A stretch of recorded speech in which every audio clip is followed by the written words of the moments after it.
3, 2, 1, open Diki. Assalamualaikum warahmatullahi wabarakatuh.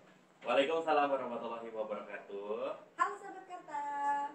Iya, selamat pagi.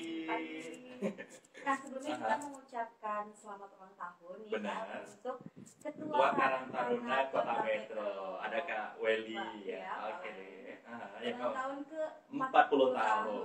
Oke deh. Doa kita semoga sehat Sehat selalu. selalu, panjang umur. Benar, diberi keberkahan rezeki.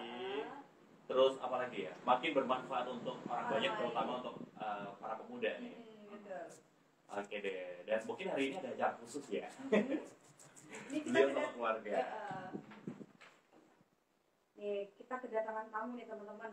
Pemantik yang luar biasa. Kak Abidin, halo Kak Abidin. Halo Yuli, selamat Gimana pagi. kabarnya Kak? Kabarnya alhamdulillah sehat. Oke deh. Nah, Kak Abidin ini selaku kreator Karang Taruna Karangrejo Generation, ya Kak? Benar, oke. Nah, tema podcast kita kali ini adalah bercerita dan bersuara lewat film pendek. Oke, ini Kak, mungkin ada sebagian teman-teman yang belum tahu apa sih Kak? K Generation Picture. Oke, K Generation Picture itu K-nya itu Karangrejo. Jadi kami pengen ngangkat Karang Taruna Karangrejo ini lebih dikenal sekota Metro. Karena sebelumnya itu anak-anak Metro nih yuk, banyak yang nggak tahu Karangrejo. Makanya saya Iya, sedih banget. saya juga sebenarnya juga nggak tahu Karangrejo itu di mana sih. Iya, Padahal benar saya kan? Metro. Benar. Beda sama Imi Mulyo, Imopuro itu orang-orang udah common, orang udah Iya. sering dengar. Iya. Tapi Karangrejo tuh jarang banget, makanya gua kaget gitu anak-anak Metro Selatan ini nggak tahu kalau Iya, kalau ada Karangrejo. Makanya dari tim kami kasih tahu Karangrejo Generation Picture biar sambil kenalin juga ini di Karangrejo tuh ada eksis dan anak-anaknya juga aktif. Terus juga jadi kami itu Karang Taruna di Karangrejo. Kalau yang K Generation Picture itu spesialis buat khusus kreator film, buat bikin film, profil desa, film-film pendek, terus juga mengakomodir ide gagasan dari teman-teman buat dijadiin film gitu, khusus yang K Generation Picture. Nah, Karangrejo ini masuknya metro apa? Masuknya Metro Utara. Metro Utara, ya. Masuknya Metro Utara. Dan di sana kan ada moda usahanya ada beberapa, ada kayak kolam pemancingan Karangrejo Generation, terus ada juga kafetaria Karangrejo itu khusus buat tempat nongkrong sama ngopi-ngopi. Nah, yang K Generation Picture ini khusus buat fotografi, terus buat film. Intinya sih ini wadahnya, tempatnya teman-teman buat belajar fotografi, buat belajar film. Karena kalau ada skill tapi nggak ada wadahnya, ada keinginan tapi nggak ada tempatnya juga nggak terfasilitasi. Mungkin lokasinya boleh dikasih tahu, tadi kan belum kasih tahu. Oh iya, detailnya ya? Detailnya mungkin Detailnya. pengen tahu mana sih Karangrejo ini? Karangrejo ini ada di Metro Utara. Kalau ini berbatasan sama Pekalongan langsung. Yang 23B itu berbatasan sama Pekalongan. Kalau nomornya 23 kan kalau di Metro. Perumahan lu di mana nih? Di 15, di 23, 22. Karena di Metro kan penomoran ya Kak ya. Itu warisan dari zaman kolonial. Dan juga Karangrejo ini ada di Metro Utara, ada berbatasan sama 21 dan 22 gitu. Terus kalau untuk studio dari K Generation Picture ini sendiri ada di RW 4 Kelurahan Karangrejo. Pokoknya dekat sama semalam lah, kalau gampangnya sama SMA 5 itu nggak jauh dari situ. Berarti kalau misalnya teman-teman mau gabung, welcome aja ya Kak ya. Benar. Kita sangat welcome. Pokoknya buat anak-anak Metro sekitarnya yang pengen nongkrong bareng, ngobrol bareng, sok atuh. Atau enggak datang Benar. Oke, nah untuk anggota dari K Generation Picture itu siapa aja Kak? Anggota dari K Generation Picture itu sendiri jumlahnya nggak banyak sih, jumlahnya kreatornya itu nggak banyak, misalnya kayak cuma 10 orang, tapi dari 10 orang ini saya nggak maksain, jadi kayak istilahnya teman-teman yang SMK di TKJ, terus kemudian anak-anak yang ngambil kuliah jurusan komunikasi, mereka yang pengen belajar bareng, nah itu nimbrung di yang K Generation Picture ini. Tapi kalau bikin film yang terlibat nggak cuma 10 orang ini, jadi 10 ini cuma jadi krunya, tapi yang terlibat semua anggota Karang Taruna itu ada sekitar 120 orang. Banyak juga ya. Nah, terus adakah persyaratan untuk gabung ke K Generation Picture ini? Untuk gabung sih kita nggak ada syarat-syarat ininya, kita juga nggak ada yang istilahnya struktural yang ini pakem banget, ini ketuanya adalah ini itu nggak gitu banget sih, karena ini digerakin bareng-bareng jadi biar lebih oke. Terus juga buat teman-teman dari luar yang pengen sharing, kita kan juga gali ilmu dari mereka juga, itu kita welcome banget. Buat yang pengen gabung juga silakan aja gitu untuk datang, kita ngobrol-ngobrol, sharing-sharing, bikin project bareng tuh seru-seru. Iya. Terus sejak kapan nih Kak berdirinya? Kalau berdirinya ini sebenarnya nggak sengaja Yul dulu tuh. Iseng-iseng ya. Kan kita sama-sama nih sering bikin acara 17-an kan. Iya. Kadang kan terus kita mikir ya 17 ini kita mau ngasih apa nih ke masyarakat ya gitu. Nah waktu itu ada yang nggak tahu idenya ini nggak tahu dari siapa nyeplos gimana kalau kita bikin ini nih kayak profil kelurahan tapi kita ngambilnya candid jadi nanti buat surprise ke masyarakat pas ditayangin gitu. Jadi kayak aktivitas warga lagi ada yang kan bikin tungku di 23 itu ada yang bikin gedek atau gedek Iya, kayak apa sih bambu. dari bambu kerajinan dari bambu itu kita ambil tapi candid kayak yang di sawah kita ambil dari candid buat surprise di masyarakat awalnya itu. Jadi ketika itu ditayangin ternyata benar semua yang pada ketawa terus juga karena ngambilnya candid ya mereka nggak tahu kalau diambil terus ditayangin dan itu jadi penyemangat kita buat ini jadi nih kalau kita bikin lagi nih di tahun depan gitu. Akhirnya banyak juga yang request bikin filmnya yang beneran gitu. Akhirnya dari itu bermula dari itu akhirnya itu tahun 2017. Jadi dari tahun 2017 itu akhirnya ide-ide itu terus ditampung dan jadi film pendek. Masyarakatnya mengapresiasikan kegiatan Kak Abidin dan teman-teman terus langsung menggugah untuk bener buat juga. lagi. Kadang kalau kita berkarya terus habis itu orang suka itu bikin kita pengen berkarya lagi. Iya, jadi buat teman-teman yang berkarya jangan putus asa gitu. Kalau misalkan karyanya belum diapresiasikan oleh orang ya jangan putus asa. Jangan kecil hati, apalagi karya pertama itu pasti jelek. Gak ada karya pertama langsung bagus. Istilahnya kita jualan soto gitu. Awal kan pasti racikannya ada yang kurang gitu. Sama juga bikin film, kalau nggak bikin karya pasti kayak gitu dulu. Pertama jelek nggak apa-apa, tapi kita memperbaiki dan bikin lagi. Betul. Nah, terus tujuan membuat film itu tuh apa Kak? Tujuannya kalau awalnya tadi kan nggak sengaja Nggak sengaja. Tujuannya cuma pengen ngasih surprise ke masyarakat. And then tahun depannya ini ada yang request untuk bikin filmnya yang agak beneran dong gitu. Jadi tujuannya film yang pertama kan tadi profil kelurahan kayak itu. Terus yang kedua itu kami bikin film perjuangan. Film judulnya Jajah.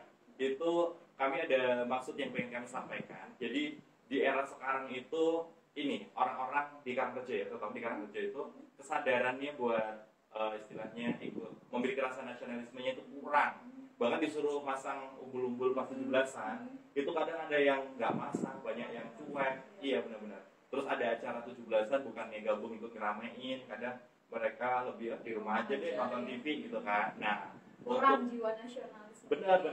Dan lewat film yang kedua itu kami nampilin sulit dan perihnya leluhur kita sebelum merdeka di dalam film yang kami ilustrasikan di situ. Terus kami mengundang semua masyarakat buat datang, jadi hadir kayak force gitu.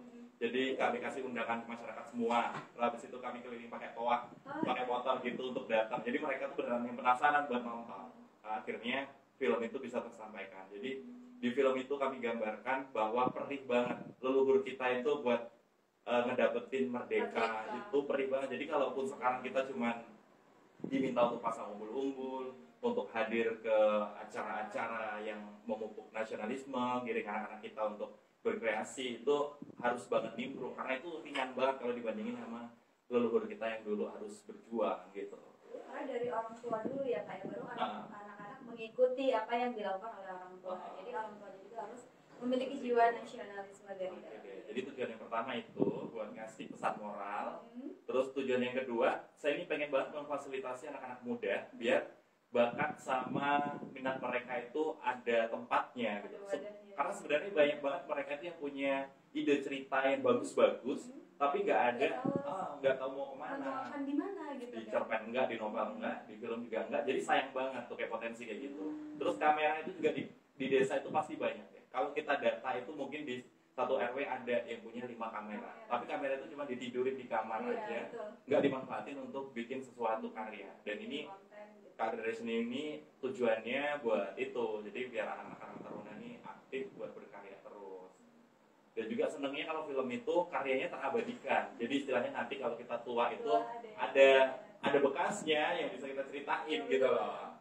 Bener kan? Jadi lebih bangga aja kalau karyanya itu bisa terdokumentasi. Lagi kita ada di dalam sebuah terlibat dalam film terlibat itu, walaupun perannya sekecil apapun kalau di kita film. muncul gitu. Iya, benar, nggak cuma main aja sih, ini jadi kru itu juga Kebanggaan kebanggaan. juga. Ketika filmnya banyak diapresiasi. Nah, film apa aja nih Pak yang Kak yang udah pernah di? Nggak apa-apa, cuma udah tua. Oh iya, udah punya anak ya. Iya. Ya Kak Bini udah berkeluarga ya kayak. Udah berkeluarga. Istriku Al-Amin Yulaiha sama nonton kan dia? kayaknya nonton ya di rumah wifi-nya. Iya. Terus sama anak sayanganku ada Atta namanya. Oh, Atta Halilintar. Iya, pengennya gitu Oh, sih. gitu. Pengennya gitu. Cewek Enggak apa sih. cowok? Cowok dia. Cowok. Namanya Atta Faris, cuman keluarga manggilnya Atta. Oke. Film apa aja nih Kak? Kalau film yang udah pernah diproduksi, yang pertama tadi Profil Kelurahan itu nggak termasuk film sih, karena tapi itu jadi cikal bakalnya kami bikin film. Film yang pertama itu kami garap Jajah. Jajah itu yang tadi tentang penjajahan, jadi kami gambarin perihnya kerja romusan, terus kemudian perempuan-perempuan pribumi dulu yang dilecehkan sama penjajah dan lain-lain. Terus kemudian itu film yang pertama dan itu bikin merinding satu lapangan. Jadi kami posting di Facebook abis karyanya itu banyak yang komen. Dan dari itu akhirnya Karangrejo tuh kayak punya wisata baru setiap 17-an. Jadi kayak akhirnya ceritain kemana-mana. Dan akhirnya tahun depannya itu ngundang banyak warga non metro, luar metro yang datang cuma buat nonton film karya dari itu. Berarti nobar bareng-bareng ya kayak? Nobar bareng-bareng di lapangan, di lapangan. Lapangan segitiga itu? Bukan, lapangan segitiga, bukan yang lapangan 23 polos. 23. Tapi ya kadang-kadang di sana juga nobarnya bikin 2 kali. Terus habis itu yang pertama itu Jajah, tentang penjajahan. Terus kemudian yang kedua kami bikin film Banyu ke Langit. Banyu ke Langit itu Air ke langit ya. iya, Air ke Langit. Banyu itu tapi nama ininya, nama pemain. karakter yang ada di situ. Karakter pemeran utamanya Banyu. Itu kami membaca di Karangrejo itu banyak yang keinginan untuk sekolahnya itu rendah. Jadi kalau udah punya penghasilan yang cukup, SMA udah nggak di ini lagi. Kadang SMP udah berhasil nyopir, udah dapat duit banyak, udah nggak pengen lanjut sekolah lagi. Padahal paradigma itu kan sebenarnya kenyamanan sementara. Dan kami pengen numbuhin semangat orang tua juga buat nyekolahin anaknya sampai setinggi-tingginya mereka mampu dengan film Banyu ke Langit ini. Jadi ngisah kayak anak miskin, orang nggak punya banget, terus kemudian dia punya cita-cita yang konyol, dia miskin tapi pengen jadi dokter. Pengen jadi dokter, jadi bahkan dihina, dibully sama teman-temannya. Terus kemudian, tapi akhirnya, finally dia bisa mewujudkan cita-citanya. Jadi dari pesan moralnya ini bahwa nggak ada alasan dan halangan untuk mencapai cita-cita gitu. Walaupun miskin, walaupun nggak punya, itu kalau bikin cita-cita yang tinggi sekali ya. Dan karena kata Bung Karno, apa? Yang capailah setinggi cita-citaku setinggi langit. Kalau kau jatuh akan jatuh di antara bintang. Nah, benar. Ya, itu benar banget. Ya kan? Setuju banget sama quotes itu ya. Kaum muda jangan berhenti untuk bermimpi. Iya. Seperti lagunya Niji. Mimpi. Iya. Adalah Juli, suaranya bagus banget ternyata ya. Oke. Ya, untuk generasi muda jangan pernah putus asa ya dalam hidup. Kita harus tetap semangat, tetap punya mimpi, membanggakan kedua orang tua dan bangsa serta negara. Iya, pokoknya punya manfaat untuk sekeliling deh, itu minimal ya. Oke deh, itu baru film yang kedua, Banyu ke Langit. Banyu ke Langit itu, berkesan banget itu film. Karena film itu diputar, itu ada sekitar 1.000 orang ada deh. Kan kami warga Karangrejo itu ada 6.000 ya warganya. Itu yang hadir di lapangan tuh beneran yang penuh. Karena dari Pekalongan, dari Unggul juga pada datang. Terus kemudian itu selapangan nangis nonton film Banyu ke Langit karena mereka relate banget. Bisa diceritain kayak gitu? Iya, saya juga ya Allah, saya ikut ini berkaca-kaca ya karena lihat jadi selapangan itu pada nangis semua dan semuanya pada komen di Facebook besoknya nangis nonton film ini. Terus kemudian itu jadi kayak appreciate banget. Yang bikin relate itu kesusahan yang diangkat di film itu. Terus kemudian bahasanya kami pakai bahasa daerah, bahasa Jawa. Terus dengan ada adegan. Dan aku memang dari nulis skripnya itu di film itu, aku terus terang aku nangis memang nulis di film itu. Bener-bener dihayati gitu ya kayak. Iya, ternyata bikin, kan kalau kita bikin skrip itu udah kebayang nanti ini bakal kayak gini nih. Itu memang aku berawal dari itu udah nangis dari pas nulis skripnya. Ternyata benar bos, ini banyak yang relate. Walaupun tadinya kita takutnya gagal gitu loh, tujuan kita untuk bikin drama yang bikin sedih genrenya, tapi nanti orang-orang pada ketawa main HP kan kecewa kan. Tapi enggak, ini benar-benar punya kesan lah untuk film yang Bumi Pelangi ini. Nih kalau misalkan mau nonton ya teman-teman kan sudah di YouTube ya kayak ya? Sudah ada. Iya. Apa kak nama YouTube-nya? YouTube-nya sekarang kami belum punya official sih, baru sekedar di YouTube pribadi saya untuk dokumennya biar nggak hilang. Itu ada di Abidin EMBK, Abidin Embe. Kenapa namanya Embe kak? Mungkin ada cerita nih. Embe ada sih, itu karena kalau kita SMA itu kan nggak ada yang dipanggil nama ya, nggak ada. Itu pasti ada yang apa, ini cempreng, ini kan gitu kan.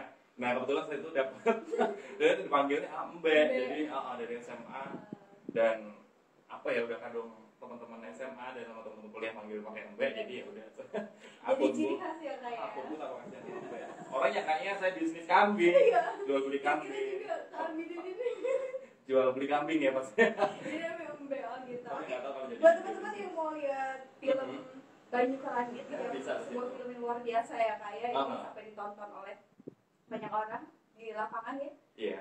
Bisa langsung aja subscribe YouTube ke Abidin. Nah benar. Embe Abidin dan Embe. tonton filmnya. Tonton filmnya Banyu ke Langit. Dijamin kalian bakal nangis. Insya Allah nangis sih kalau Jawa terus relate. Itu ada yang tak kasih subtitle, ada juga. Jadi yang bukan orang Jawa pun bisa mengerti akan kandungan maksudnya dari film itu. Itu film yang kedua. Selanjutnya kan banyak banget di film. Iya masih ada. Terus film yang selanjutnya itu film rahasia. Film rahasia ini garapan Kak Generation Picture. Terus kemudian kami ngangkat tentang bully. Jadi film-film yang kami garap banyak temanya tentang pendidikan sih. Tentang bully itu kami garap sama anak-anak SMP Saverius untuk pemerannya, tapi kru-krunya dari kami. Dan yang film yang tentang bully ini ditayangin di Gedung Sesat waktu itu, di Gedung Sesat lantai 2 oleh Dinas Pendidikan. Jadi ditonton sama anak-anak sekolah. Memang istilahnya memang penontonnya itu anak-anak sekolah, jadi kami bikin yang relate. Kalau yang film rahasia ini sih pesan moralnya juga punya cita-cita yang tinggi, terus juga kalau ada bully itu nggak usah terlalu dijadiin bikin kita down gitu. Iya benar-benar. Kalau istilahnya tetap struggling dan fighting deh. Iya.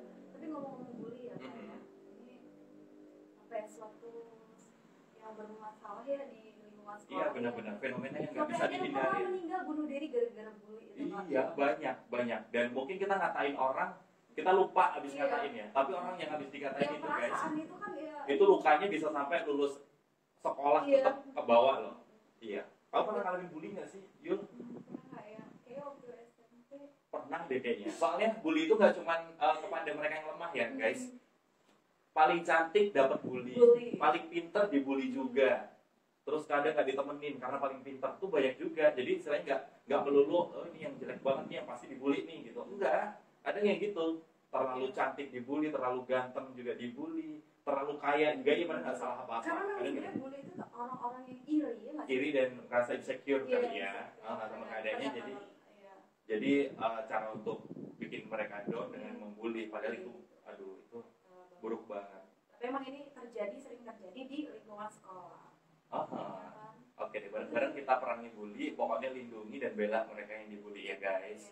Itu bahaya banget, bisa jadiin orang sampai depresi, sampai bahkan ke titik bunuh diri. Itu nggak menutup kemungkinan. Ada di berita waktu itu aku nonton, yang kasihan banget dia sampai nggak betah gitu dibully ya.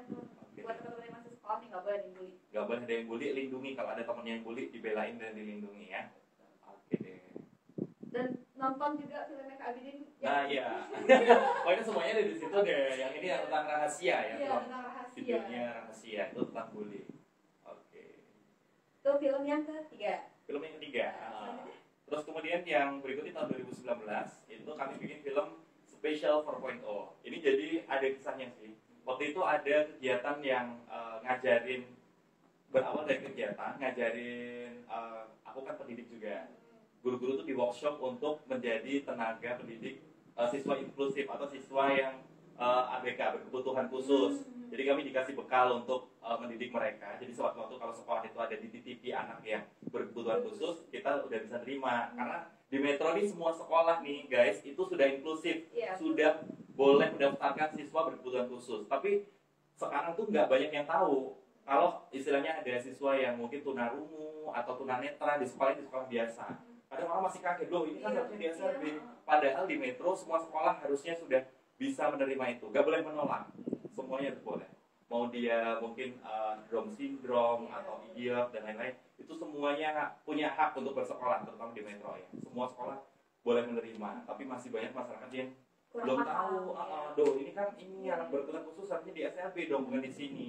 Nah, melalui film yang Special 4.0 ini kami ngasih tahu ke masyarakat bahwa orang atau anak berkebutuhan khusus yang spesial ini boleh dan bisa untuk sekolah di sekolah-sekolah umum.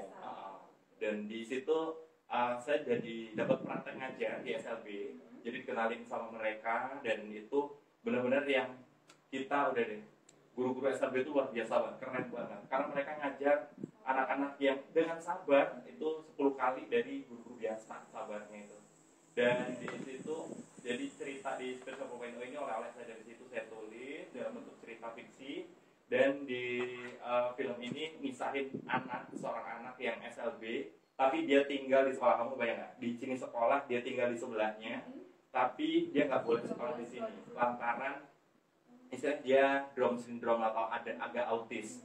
Dan orang tuanya ini namanya ibu ya, ibu melihat anaknya nggak bisa sekolah kayak biasa, terus ditolak, oh maaf bu nggak bisa sekolah di sini. Itu pasti iya, apalagi anaknya istilahnya anak lari-lari itu dia dengar istilahnya, terus anak main-main itu dia bisa ngintip dari jendela, tapi dia nggak bisa untuk gabung situ gara-gara dia dianggap orang yang berbeda. Tapi akhirnya di kisah ini sih ibunya memohon kepada sekolah-sekolah untuk masuk, dia nggak dapat rapot nggak apa-apa, terus habis itu dia istilahnya, pak tolong dong pak, ini yang penting bisa main sama teman-teman gitu. Terus habis itu dengan berat hati pas sekolahnya mengizinkan sekolah di situ. Hari pertama kedua benar-benar jadi biang kerok di kelas. Yang kelas yang tadinya tenang jadi ribut, banyak diketawain orang, jadi dibully gara-gara ada anak autis di situ. Terus kemudian tetapi di kisah film ini ternyata anak yang punya gangguan pun pasti ada kelebihannya. Dari sini saya angkat bahwa ternyata dia kalau matematika memang nol, kalau untuk kegiatan yang lain memang kurang, tapi untuk menggambar itu bisa bagus banget. Dan pada di ending film ini kepala sekolahnya tuh nggak sengaja nemuin gambaran dia gitu loh. Ternyata kalau bikin bangunan arsitek kayak apa gitu bisa detail dan bisa bagus banget dengan desain yang out of the box. Dan sama kepala sekolahnya ini diam-diam diikutin lomba ternyata menang dan di tingkat internasional. Film ini bikin orang nangis juga karena mereka relate sama orang tua ya, kondisi orang tua yang memohon, terus kemudian adegan-adegannya juga saya bikin yang menyentuh hati karena ini oleh-oleh saya dari SLB itu benar-benar luar biasa. Film ini dilombakan di tingkat nasional di bulan Oktober 2019. Alhamdulillah dari situ dapat juara 3 tingkat nasional. Walaupun iya di film ini di Semarang Jawa Tengah, alhamdulillah dapat juara 3 walaupun belum dapat juara 1 ya karena masih kalah sama Surabaya, Jogja dan provinsi lain. Tapi ya alhamdulillah dapat juara 3 untuk film Special 4.0. Itu pemainnya siapa Pak? Pemainnya ada jadi ibunya dari Lampung Tengah, ada yang dari ya siswa juga di casting, tapi dia bukan ABK, anak biasa, tapi kita latih untuk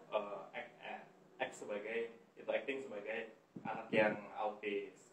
Jadi mungkin kita pahami dari film itu nggak boleh mendiskriminasikan orang yang berbeda. Nah bener, jangan judge. Terus habis itu orang tua juga jangan ragu buat nyekolahin anaknya di sekolah biasa selagi dia nggak destruktif. Destruktif itu ABK tapi yang dia ngamuk merusak bangunan-bangunan, itu baru harus di SLB dulu. Tapi kalau untuk yang biasa aja nggak apa-apa di sana.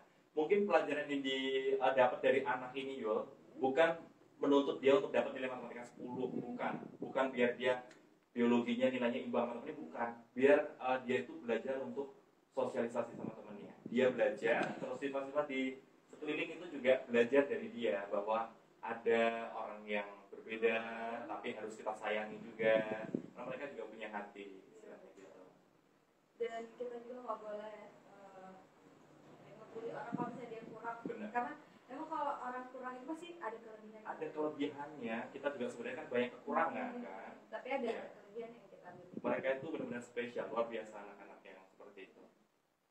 Dan orang tua juga hebat yang punya. Itu ujian yang sangat besar dan apresiasi juga untuk orang tua yang selalu memberikan pendampingan untuk anak-anaknya ya. Ya, semangat terus untuk orang tua Benar. yang memiliki anak yang berkebutuhan khusus, karena di balik kekurangannya pasti ada kelebihan Nah, dan yang juga ada daripada anak. penting juga kita untuk nyayangin teman-teman kita yang ada perbedaan tuh nggak perlu dibully, jangan sampai dibully. Kita sayangi, kita berikan haknya untuk sama-sama bergaul juga sama kita. Itu tadi ke Itu film keempat kalau nggak salah. Terus selanjutnya. kemudian film yang kelima ini yang baru banget, itu kita create untuk menjelang pilkada ini, jadi kado untuk Kota Metro, berjudul Tinta Ungu. Cinta Ungu. Tinta Ungu. Udah rilis juga di YouTube ya kan? Udah rilis di YouTube, itu kerja sama kita sama KPU Kota Metro untuk ngasih pendidikan kepada masyarakat Metro. Kita ini kan masuk zona merah dalam money politik, dan itu sebenarnya hal yang harus dipertegas kalau suap menyuap itu adalah sesuatu yang buruk dan bisa membentuk keburukan. Tapi kita permisif banget gitu loh sama hal-hal yang kayak suap menyuap, ya wajar lah, namanya milih kok ya dapat duit dong gitu loh. Masih padahal itu sebenarnya hal yang sangat buruk dan bisa melahirkan keburukan. Dan melalui film ini kita ngasih pesan ke mereka kalau dapat duit 200.000, 150 atau 300.000 ketika suruh pilih seseorang, itu sama aja ngasih harga suara kita 100 perak sehari. Dan itu bisa berakibat, nggak menutup kemungkinan ya, kalau kita awalnya dari suap menyuap, nggak menutup kemungkinan nanti lahirnya pemimpin juga nggak berkualitas, nggak berintegritas, terus koruptor juga bisa jadi lahirnya dari kayak gitu. Jadi dituangkan pada film Tinta Ungu itu ya. Tinta Ungu yang baru rilis minggu kemarin kalau nggak salah. Karena memang gimana ya, kebiasaan NPWP nomor Tirawani Biro Ya, itu benar. sulit dihilangkan oleh masyarakat gitu. Karena memang pertama masyarakat tuh butuh uang dan apa ya? Ya kalau ada duit ya kenapa enggak gitu loh, kadang tuh gitu kan ya. Padahal itu adalah hal yang sebenarnya nggak boleh dipermisif ya, kita juga nggak boleh, ya wajar lah gitu, nggak boleh sebenarnya. Ini musuh kita bareng-bareng. Karena selama money politik ini dibudayain, maka jangan bermimpi punya pemimpin yang berkualitas.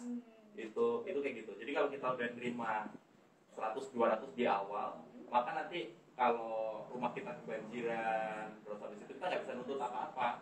Karena ya gimana mau dibangun irigasi yang bagus, uangnya banyak korupsi dan lain-lain gitu akhirnya. Jadi efek domino. Dan ini musuh kita bareng-bareng ya. Dan harta yang paling berharga dari anak muda adalah idealis. Idealis berani untuk menolak money politik. Itu penting banget. Sampai sekarang juga orang jadi nggak berani buat nawar-nawar. Iya nggak berani. Karena kayak orang idealis kayak Yulia gini, orang jadi sungkan. Mau nawarin juga sungkan, Jul. Jadi kamu aktif banget untuk ini menyuarakan stop money politik gitu. Orang pasti nanti akan bakal sungkan buat nawarin kita. Karena yang dilihat itu seharusnya visi dan misi calon pemimpin itu, bukannya berapa duit yang dia kasih. Nah, itu penting. Tapi visi misinya untuk ke depan, untuk Kota Metro juga kan. Kalau misalkan Kota Metro berjaya atau bangkit, itu kan siapa yang dapat impactnya ke kita. Karena impactnya ke kita banget. Jadi penting banget buat nyari tahu visi misinya, kemudian juga track recordnya, prestasinya apa aja, bahkan motivasinya buat nyalon itu apa. Itu penting banget untuk dicari tahu. Ini kan kalau di Metro nanti tanggal 9 Desember kita bakal milih ya wali kota, dan juga boleh kamu cari tahu dari sekarang. Mereka ini lagi mengkampanyekan program-programnya, itu boleh kita cari tahu, kemudian nanti kita bisa nagih janjinya ketika dia menjabat. Tapi kalau kita udah terima uang 100-200 ribu, kita mau nagih nggak berani. Udah dikasih duit kita mau nagih nggak berani. Makanya idealis itu dipertahankan, dan juga kita kawal mereka selama mereka menjabat. Anak muda kan harus gitu, mahasiswa juga jangan diem ya. Iya, harus ngawal mereka. Mungkin ngawal juga dari proses kampanye juga, kita juga harus tahu gitu ya. Harus tahu programnya apa ketika sudah menjabat, boleh kita tagih karena itu janji mereka, janji politik mereka ketika mau menjabat. Nah, dengan kayak gitu Metro ini bisa jauh lebih cepat majunya gitu. pendidikan itu yang penting sih. Dan itu bisa kamu tonton di Tinta Ungu ya. Kamu bisa nonton di YouTube KPU Kota Metro. Itu postingan terakhir tentang film Tinta Ungu, udah 1.500 apa yang nontonnya. Oh, berapa 1.000 berapa gitu. Karena kamu tonton itu baru rilis minggu kemarin. Itu tadi yang ke? Yang kelima, ya film yang terakhir karena baru minggu kemarin rilis. Jadi mungkin konsepnya nanti apa nih Kak? Pernah nggak sih konsep buat film dari kisah nyata? Kisah nyata ya. Orang realita hidup.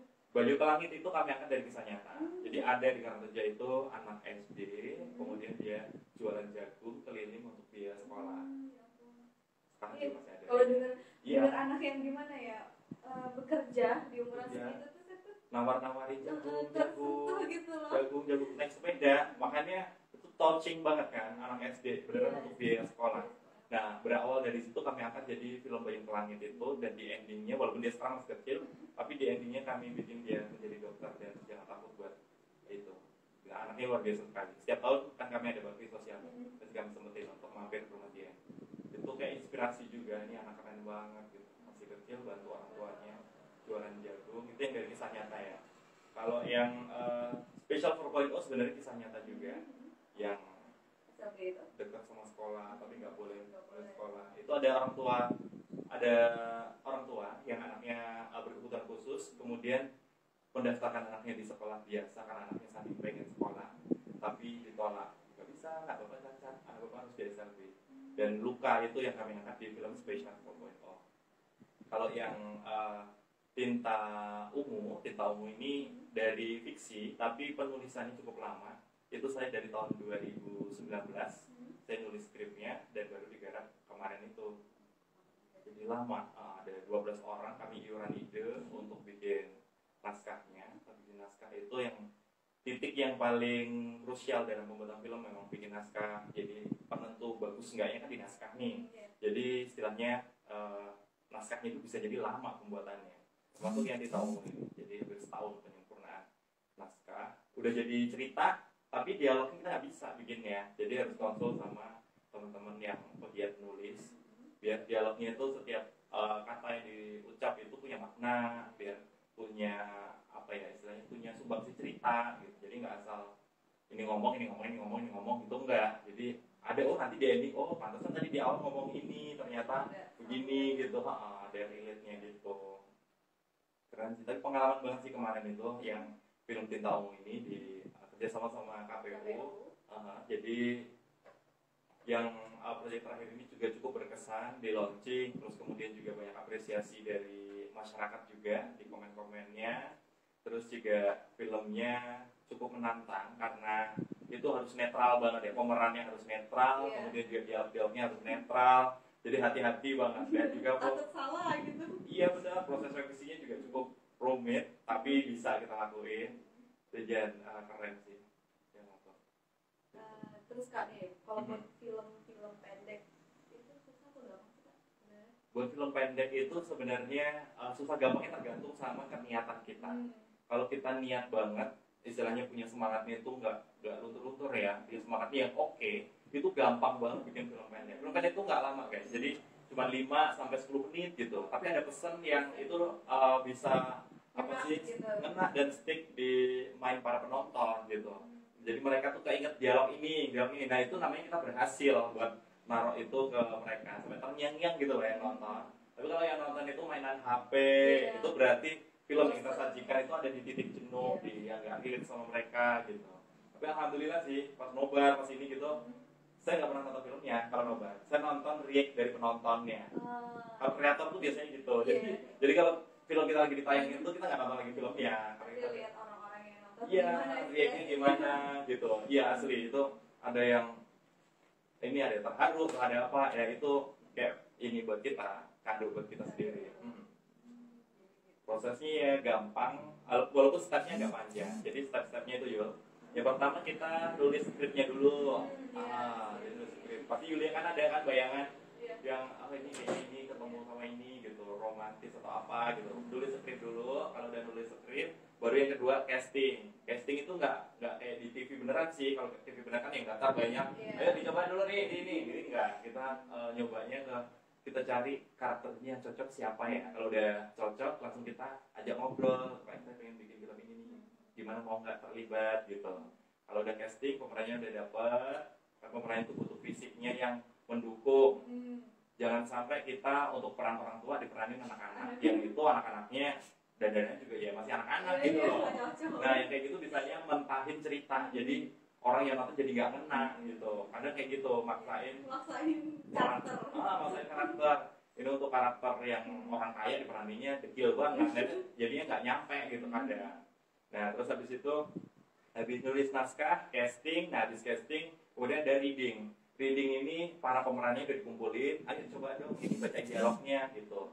Nah ini penting banget ketika syuting, jadi prosesnya tuh nggak lama. Jadi udah kayak latihan pas reading ini, pas membaca ini. Baca nggak pakai gerak, tapi mereka udah pakai nada-nada yang natural ya Kak?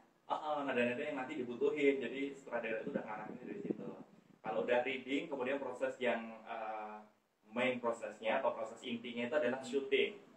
Syuting ini pengambilan gambar. Pengambilan gambar ini berarti pemeran itu udah siap melakukan adegan yang sama berkali-kali. Jadi sekedar datang bersalaman, silakan duduk, itu bisa sampai 11 kali.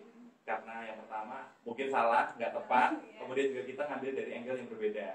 Jadi tadi diambil dari depan udah oke, ini ulangi lagi, kita ngambil dari yang belakang, ngambil langkah kakinya doang kayak gitu. Terus habis syuting ini yang paling seru sih, karena prosesnya itu kalau salah bikin justru kita ketawa bareng-bareng gitu. Ya serius gitu. Terus kemudian udah syuting, kemudian editing. Editing ini diedit sama editor yuk. Jadi mana yang diambil, mana yang enggak, mana yang bagus, mana yang enggak. Habis editing, kemudian baru reviewing. Reviewing itu nonton, tapi baru sebatas kru aja. Kita tonton, kemudian nanti kru itu ngasih masukan. Yang ini kayak dibuang deh, yang ini kurang nih, tambah lagi adegannya dikit gitu. Udah di review, kalau udah bagus, baru deh kita tayangin Gala Premier. Nah terus nih Kak, untuk pendanaannya itu gimana Kak? Dana pribadi kah atau ada sumbangsi dari orang-orang gitu? Untuk bikin film ya, sebenarnya modal utama bikin film adalah yang pertama niat sama semangat doang sebenarnya. Kalau ada niat, ada semangat, udah nggak ada duit sama sekali nggak bisa. Tapi kayaknya nggak ada kamera nih, kamera bisa minjem. Tapi pemerannya gimana dong? Itu gajinya nanti gimana untuk pemerannya? Bisa, kita minta tolong sama teman-teman tuh banyak yang suka main film tuh banyak yang suka sebenarnya Yul. Iya, termasuk saya juga pengen sih. Nah iya kan, benar. Nah makanya sebenarnya namanya dunia seni itu jarang yang money oriented, karena memang nggak ketemu.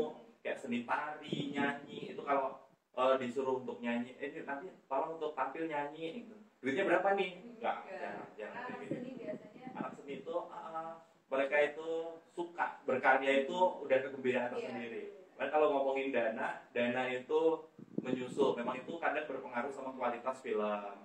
Kayak misalnya kita butuh scene cafe, tapi dananya kurang, sehingga kafenya kita cuma bikin ruang tamu jadi ala-ala cafe, ala-ala jadinya kurang maksimal gitu. Jadi kalau ada dana, memang hasilnya bisa lebih maksimal lagi, bisa wow banget.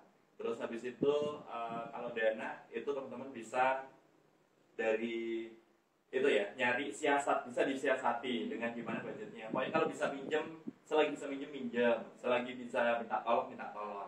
Terus kalau mau kepepet baru deh kita pakai honorarium, tapi yang sewajarnya, karena kita harus ngasih tahu juga kalau dunia seni itu memang bukan, ya bisa untuk nyari duit, tapi ini bukan tempat utama untuk nyari duit gitu. Gitu kalau dana. Kalau yang lain sih sebenarnya tapi didanain sih. Jadi kayak misalnya film yang pertama Jajah itu kami iuran. Jadi kayak krunya ini bantingan gitu loh. Kamu punya berapa nih? Ini cuma untuk sekedar konsumsi pas kita. Karena syuting tuh capek banget. Iya, buat minumnya. Untuk adegan 4 menit itu kita bisa 3 jam proses syutingnya.